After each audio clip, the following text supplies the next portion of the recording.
Crveni luk je povrtna vrsta koja se uzgaja u svakom vrtu. Od davnina se koristi kao prehrambena namirnica i ljekovita biljka, a danas ćemo govoriti o njegovom uzgoju. Bliži se vrijeme sjetve i trebamo se pripremiti, nabaviti sjeme i isplanirati mjesto u vrtu gdje bi mu najbolje odgovaralo ove godine. Ukoliko želite, zapratite naš kanal kako bi na vrijeme dobili sve potrebne savjete kako da vaš vrt bude još uspješniji i zdraviji. Svaki dan objavljujemo novi video, a kako bi dobili obavijest kada video bude live, kliknite na znak zvonca. Postoje određeni uvjeti koji se trebaju ispuniti kako bi uzgajanje crvenog luka bilo što uspješnije. Parcele za sjetvu trebaju biti plodne, dobrih vodozračnih karakteristika, slabo kisele do neutralne pH reakcije zemljišta. pH vrijednost tla u kojem će se uzgajati luk mora biti između 6 i 7. Na isto mjesto dolazi tek 4. godine.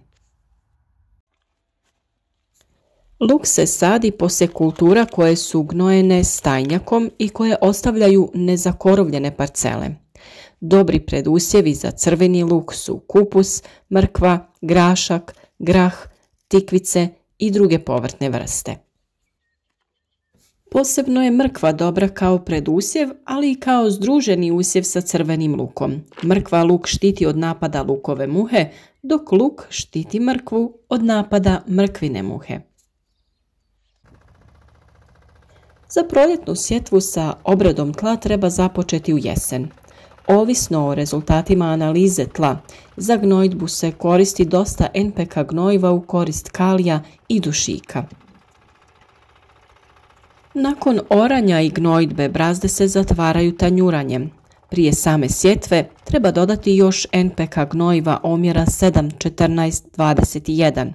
Tlo mora biti kvalitetno pripremljeno. Kasnije je potrebno još 1 ili 2 puta u fazi glavičenja obaviti prihranjivanje kan gnojivom u količini od 100 kg po hektaru. U toj fazi smanjujemo količinu dušičnih gnojiva jer on može produžiti vegetaciju i utjecati na kvalitetu lukovice. Naravno, najbitnije organsko gnojivo je stajnjak koji je također najbolje dodati u jesen. Prije same sadnje možete dodati pregorjeli stajnjak ili humus. Tako ćemo popraviti strukturu tla i dodati vrlo važne mikro i makroelemente. Naravno, pored toga je potrebno dodati i kalij kako bi imali zdrave i otporne plodove.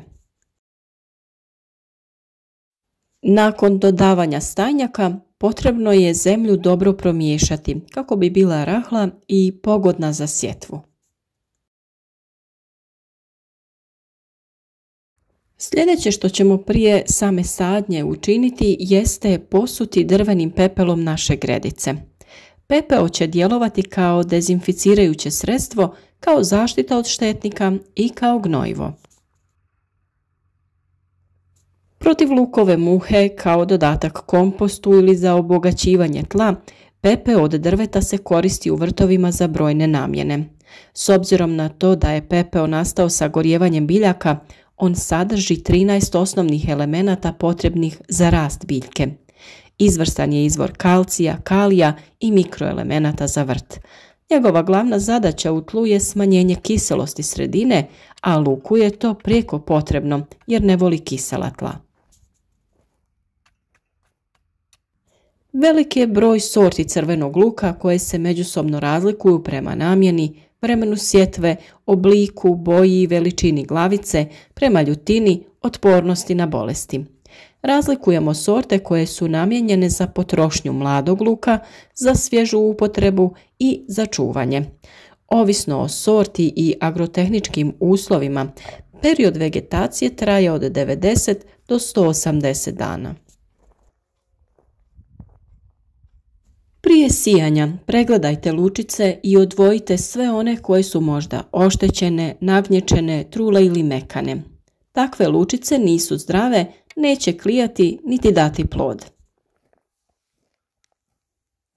Sjetva crvenog luka se obavlja što ranije u proljeće, čim to vremenske prilike dozvole. Rana sjetva pogoduje dobrom rastu biljaka, formiranju glavica i izbjegavanju oboljenja i štetnika koji dovode do smanjenja prinosa i propadanja usjeva. Sjetva se obavlja u februaru, martu ili početkom aprila. Lučice mogu biti različite veličine, manje od 1 cm, od 1 do 2 cm i veće od 2 cm. Najbolje je za sjetvu upotrebiti srednje krupne lučice. Sitnije lučice će dati manje glavice, a krupne lučice češće formiraju cvijet. Da bi se lučice dezinficirale, mogu se potopiti u otopini kalij permanganata ili se prvo potope u toplu vodu, ne vruću, i odmah zatim se potope u hladnu vodu. Da bi se ubrzalo klijanje i nicanje, lučice se mogu zamotati u mokru krpu i ostaviti 3 dana. Tokom tog perioda pokreće se proces klijanja i takav luk se onda sadi. U kontinentalnim dijelovima sjetva luka se obavlja krajem februara, u martu ili početkom aprila, a tačno vrijeme najviše ovisi o temperaturi tla i zraka. Temperatura tla ne bi smjela biti niža od 7 stepeni jer će nicanje u tim uslovima biti sporo, a dio luka bi mogao i propasti. S druge strane, sa sjetvom ne treba ni predugo čekati jer u tom slučaju luk neće imati dovoljno vremena za razvoj listova i glavičenje, pa će lukovice imati deblji vrat. Optimalna temperatura za rast i razvoj crvenog luka je između 12 i 25 stepeni. Ova povrtnica se odlikuje dobrom otpornošću na niske temperature. Mlade biljke mogu izdržati kratkotrajne negativne temperature od -1 stepen Celzijus, dok su veće biljke otpornije i mogu izdržati temperature od -3 do -5 stepeni. Minimalna temperatura za klijanje i nicanje luka je između 2 i 3 stepena Celzijusa. Sjetva crvenog luka se kod nas tradicionalno obavlja sjetvom lučica. Pored sjetve lučica, on se može uzgajati iz sjemena i rasada. Crveni luk je kultura koja voli osunčane terene i može se uzgajati na djelomično zasjenenim parcelama, ali ne podnosi potpunu sjenu. Međuredni razmak se kreće od 15 do 25 cm, ovisno o krupnoći glavica sorte koju smo posadili. Razmak u redu je od 7 do 8 cm. Luk se može saditi i gušće, ali tada je obavezno prorijediti usjev. Dubina sadnje se kreće do 6 cm, a lučice trebaju biti prekrivene sa barem 2 cm rastresite zemlje. Kod sadnje je najbolje saditi lučice u redove ili u prethodno pripremljene rupice koje smo napravili klinastom sadilicom ili kolcem. Poželjno je izbjegavati tradicionalnu sadnju utiskivanjem lučice u zemlju. Ovakav način sadnje dovodi do oštećenja i nagnečenja lučice kojima će trebati više vremena za nicanje, a sve to ukoliko zemlja nije dobro pripremljena. Mi smo napravili plitke kanale u koje smo na ravnomjeran razmak sadili luk. Lagano smo ga utisnuli u zemlju kako bi čvrsto stajao. Tako se prilikom zagrtanja neće desiti da se lučice sruše jer bi to uzrokovalo nepravilno nicanje i rast. Nakon toga samo oprezno i lagano zagrnite zemlju preko lučica. Osim odgovarajuće temperature, za rast luka potrebno je i puno vode, pa nasade treba redovito zalijevati.